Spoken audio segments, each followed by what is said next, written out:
Hello viewers, நம்மளுடைய லக்ஷ்மி நீங்கள் பார்த்துருக்கிறது 0 S ரொம்பவே இன்ட்ரெஸ்டிங்கான பிரம்மோ.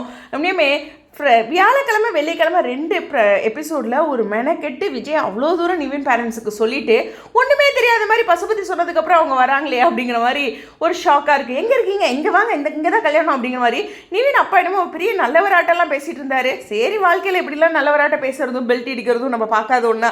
எனிவேஸ், இந்த இடத்துல இங்கே பாருங்கள், நம்மளுடைய டேரக்டரும் விஜயும் வராங்களா, இதே சீன் தான் நிவின் அண்ட் விஜய் வர சீன் அப்படின்னு ஏறக்குறைய எல்லாருமே கெஸ் பண்ணிங்க.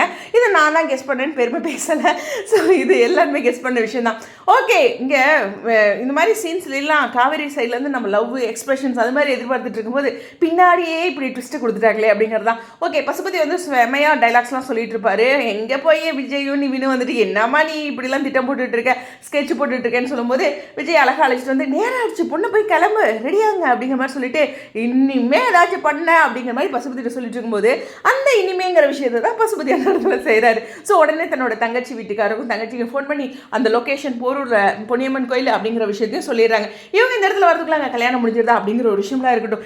இருங்க, இதில் ரொம்ப முக்கியமான விஷயம் இருக்குது. எஸ், நிவினே வந்திருக்காரு. நான் என்ன நினச்சேன், 2 எபிசோட பார்த்துட்டு சரி நிவினோட அப்பா புத்திமதி சொல்லி போய் கல்யாணம் பண்ணுப்பா அப்படிங்கிற மாதிரி சொல்லுவாருன்னு பார்த்தா நிவினே புத்தியோடு வந்திருக்காரு அப்படிங்கிறது தான். ஸோ அவர் ஏதோ ஒரு இடத்துல நம்ம பண்ணது தப்பு அப்படிங்கிற ஒரு பாயிண்ட்டை யோசிச்சிருக்காரு. ஸோ அதனால் அவர் கல்யாணத்துக்கு அக்செப்ட் பண்ணிட்டார். அதாவது சம்மந்தப்பட்டவங்களே கல்யாணம் பண்ணும்போது யார் என்ன பண்ணாலும் ஒன்றும் பண்ண முடியாது. பொதுவாக நம்ம ஊரில் சொல்லுவாங்க, பொண்ணு மாப்பிள்ளையும் சரியாக இருக்காங்களே விடுங்க, யார் என்ன பண்ணாலும் பார்த்துக்கலாம் அப்படிங்கிற மாதிரி சொல்லுவாங்க இல்லையா.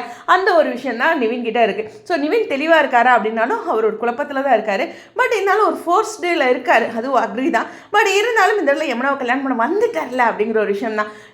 இதெல்லாம் கடந்து கொஞ்சம் இந்த ப்ரமோவில் ஒரு சில எக்ஸ்பிரஷன் எதிர்பார்த்தேன். காவிரி சைடில் விஜய் வந்து நிவினை கூட்டிகிட்டு வரும்போது ஒரு சந்தோஷம், ஒரு சர்ப்ரைஸ், அவர் ஏதாச்சும் அந்த லுக் விடுறது, இதெல்லாம் கொடுத்துருக்கலாம்ல, எங்களுக்கு இந்த ட்விஸ்டெல்லாம் ஒன்றும் வேண்டியதில்லை அப்படிங்கிறதையும் சொல்லிட்டு சரி ஏதோ ஒன்று அவங்களும் காட்டுறாங்க. பட் அந்த சீன்ஸ் வரணும் டேரக்டர் சார் அப்படிங்கிற ஒரு ஆசையும் வச்சுட்டு ஓரளவுக்கு இதில் கல்யாணம் முடிஞ்சதுக்கப்புறம் நிவினோட கல்யாணம் முடிஞ்சதுக்கப்புறம் அவங்க பேரண்ட்ஸ் ரீச் ஆகிடுவாங்கிற ஒரு சின்ன கெஸ் இருக்குது. இல்லை அந்த தாலி கட்டுற தருணத்தில் அப்படிங்கிற மாதிரி. ஸோ அது மாதிரி இருக்கும். என்னவா இருந்தாலும் சரிக்கேன், கல்யாணம் நடந்துருங்க. இவங்க ரொம்ப தான் இந்த கல்யாணம் நடக்குமானாலும் நாங்கள் வந்து தெரிஞ்ச விஷயத்தை எவ்வளோ நாள் தான் தெரியாத மாதிரியே நடிச்சிட்டு இருக்கிறது அப்படிங்கிறதையும் வச்சுட்டு எல்லாமே முடிஞ்சிருச்சு. அடுத்து அங்கே பேரண்ட்ஸ் சைடில் தான் பிரச்சனை இருக்குது காவேரி வீட்டில். ஸோ அது ஒரு பக்கம் அவங்க பெரிய ஷாக்கிங்காக அவங்க டிசப்பாயிண்ட் ஆவாங்க. அதில் எப்படி கையாள போகிறார் விஜய்ங்கிறது இருந்தாலும் இந்த இடத்துல சம்பவம்னு சொல்லிட்டு அந்த காரில் போகிற மாதிரி ஒரு பிக்சர் இருக்குல்ல, அதை மட்டும் இந்த வீடியோவில் எங்கே பேசினாலும் என் மைண்டில் வந்துட்டுருக்கு.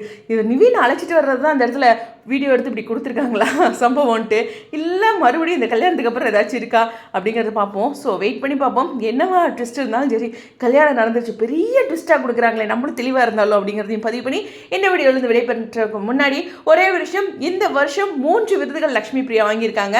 ஸோ பிகைன் வுட்ஸ், அடுத்து வந்துட்டு விஜயில், அடுத்து வந்து இங்கே நேற்று ஷீ அவார்ட்ஸ் அப்படின்ட்டு எல்லாத்துலேயுமே வந்துட்டு அந்த என்ன சொல்கிறது ரொமான்டிக் பேராக இருக்கட்டும், இந்த ஃபேவரட் ஆக்ட்ரஸாக இருக்கட்டும், அதெல்லாம் வந்து அவங்களுக்கு ஒரு பெரிய பூஸ்டப் கொடுக்கும். ஒரே வருஷத்தில் 3 விருதுகள் அப்படிங்கிறது போது அவங்களுடைய இன்ஸ்டாகிராமில் நிறைய ஆட்ஸ் அப்படிங்கிறதெல்லாம் பார்க்கும்போது அவங்களுடைய வளர்ச்சியை பார்த்து அவங்க எவ்வளோ ஹார்ட் ஒர்க் பண்ணியிருக்காங்க, இன்புட் கொடுத்துருக்காங்கிறதையும் பார்க்கும்போது சந்தோஷமாக இருக்குது. ஸோ அந்த சந்தோஷத்தோட இந்த வீடியோவில் விடைபெறேன். ஸ்டேடியம் 0.